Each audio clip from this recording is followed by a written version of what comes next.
Pros and cons of doing a film is sometimes a necessity for either a commercial entity or if somebody's trying to promote a kind of storyline on Stephen's life and the family life in Newcastle and how big the Sayers name carries itself in Newcastle and different things like that. When Ray Bird done The Wee Man, it was a Scottish movie. It was to do with kind of localised stuff, but depending on the pros and cons, it's the same as a book.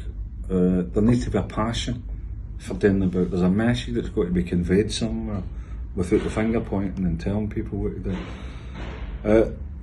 And it doesn't necessarily follow that whatever's in a book will have enough time to explain in a film.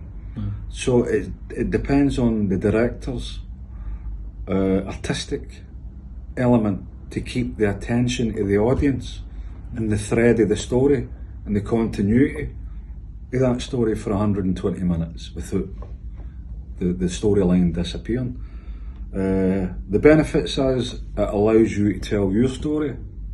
The other probably negative side of it is people contradicting and saying, well, that never happened in real life, or that never happened then.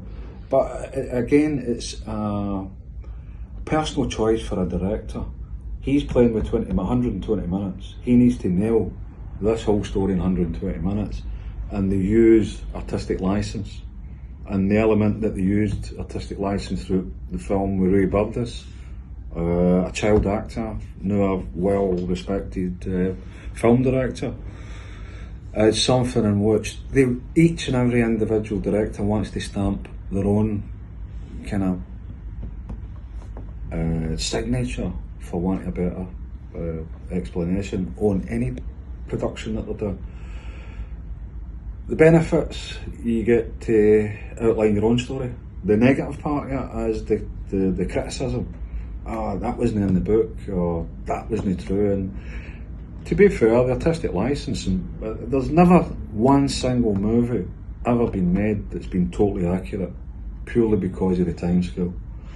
But with Stephen's story and the family story and the Sayers stories, I find whoever takes this on will still find that similar problem. And the similar problem is, how do you condense a family life, never mind an individual life, into an hour and a half? So it's something in which I know Stephen, I know the family, and it's a worthwhile tale of an education for a younger audience to maybe sit and watch it and say, I'm not going through that for a life. And the glorification of gangsterism is, we want to take the G out of the gangsterism, not to call it gangsterism, but taking all this element of the media hype for the 1920s jargon, the prohibition era, the emperor of Carntyne and the Godfather, and where did they get the names? So it's to do with how the media have been used by the authorities to tell the public, usually by a header, gangsters. It usually starts with that. So the reader's teed up anyway, just that word, or hardman, or whatever they call it. If you strip all the words out and you read an article, it becomes nothing. When a director gets a pictorial view on a human life story, a family story, a bigger element on survival, and how did it take maybe an impoverished environment to put food in the fridge, pay the bill, keep the roof over your head, up and going. So there is a crime element to it, but it's not something in which it's right to glorify these certain elements. It's something for, I'm not being a hypocrite when I say it, but when I was involved in crime and getting the money, it was good. The bad part about it is, and Stephen and his family will tell you, is when their family leave a prison visit, that's the punishment aspect to it. So the director's Stephen's new movie will have similar problems that I looked at during my own movie, The Wee Man with Ray Bird. But there is a need for the finger on the pulse, that the director would have to look at fitting so many people's lives in 120 minutes, an hour and a half. Very, very difficult, but it's challenging.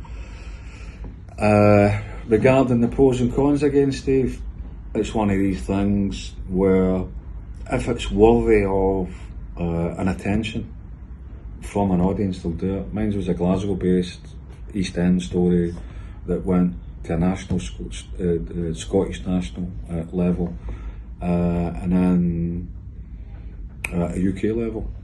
Stephen's is going for Newcastle level, to an English level, to a UK audience, purely because of the nature and the people who he knew and who he met.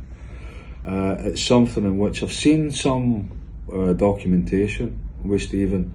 I don't want to spoil anything at all, other than the fact that watch this space. It'll be one of these unsung, down to earth, kind of raw for what I've read, and something that I would watch anyway.